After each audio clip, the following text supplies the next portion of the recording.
उत्तर वैदिक काल में सामाजिक संगठन। आज जो हम विभिन्न वर्ग जातियों में बंटा हुआ समाज देखते हैं, जो सामाजिक विषमता, वर्ग विभाजन जो देखते हैं, उन सब की नींव वैदिक काल में ही रखी जा चुकी थी। और यह वर्ग विभाजन, यह वर्ण विभाजन उत्तर वैदिक काल में पूरी तरह से लगभग स्पष्ट हो चुका था। उत्तर वैदिक काल का समाज 4 वर्णों में विभक्त था: ब्राह्मण, राजन्य या क्षत्रिय, वैश्य और शूद्र। यज्ञ का अनुष्ठान अत्यधिक बढ़ गया था, जिससे ब्राह्मणों की शक्ति में अपार वृद्धि हुई। विशेषकर राजा महाराजा लोग, जो नए सत्ता पुरुष थे,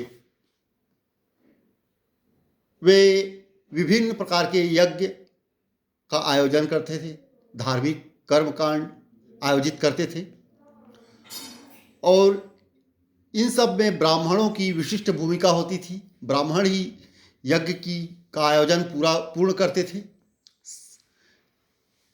वही इस प्रकार के आयोजन को कर सकते थे।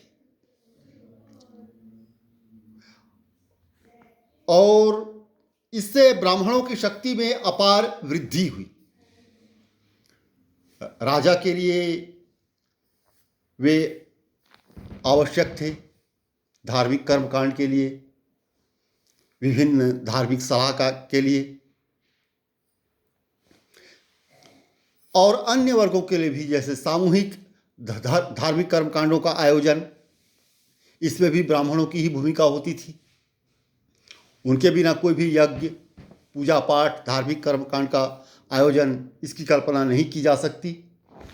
तो ब्राह्मणों की शक्ति में इससे अपार वृद्धि हुई।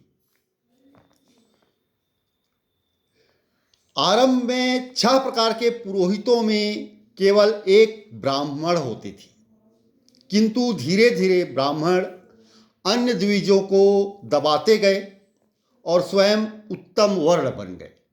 4 वर्णों में सबसे उत्तम वर्ण ब्राह्मणों का हो गया।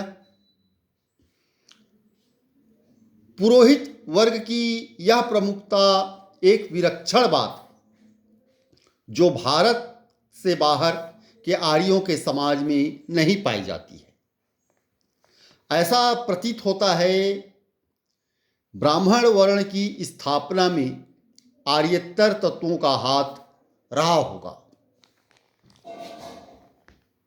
जैसे ये सब कहा जाता है आर्य बाहर से आए थे, और भारत के बाहर ब्राह्मण वर्गों की प्रमुखता दिखाई नहीं देती है।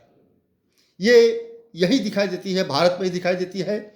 और ऐसा लगता है जब आर्य बाहर से आए, तब आर्येतर तत्वों में ब्राह्मण वर्ग की प्रमुखता रही होगी। ब्राह्मण लोग अपने यजमानों के लिए और अपने लिए भी धार्मिक अनुष्ठान और यज्ञ करते थे, और कृषि कार्यों से जुड़े पर्वों या त्योहारों में यजमानों का प्रतिनिधित्व करते थे। वे युद्ध में राजा की जीत के लिए देवाराधना करते थे, और उसके प्रतिफल में राजा से अभयदान की प्रतिश्रुति पाती थी। कभी कभी ब्राह्मण अपनी श्रेष्ठता जताने के लिए राजन्यों से भीड़ जाते थे, जिनमें राजा के बांधव भी शामिल होते थे और क्षत्रिय वर्ग के नेता भी। ब्राह्मण अपनी सर्वश्रेष्ठता स्थापित करना चाहते थे, और इसके लिए वे क्षत्रियों से भी भीड़ जाते थे। इसके अलावा राजा के बंधु बांधव से भी भीड़ जाते थे, और क्षत्रिय वर्ग के नेता से भी वे भीड़ जाते थे अपनी सर्वश्रेष्ठता साबित करने के लिए।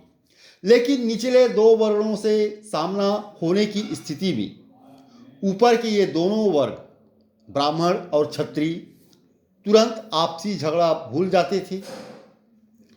उत्तर वैदिक काल के अंत में इस बात पर बल दिया जाता रहा है कि ब्राह्मणों और क्षत्रियों के बीच परस्पर सहयोग रहना चाहिए ताकि समाज के शेष भाग की वे रक्षा कर सकें। धन्यवाद।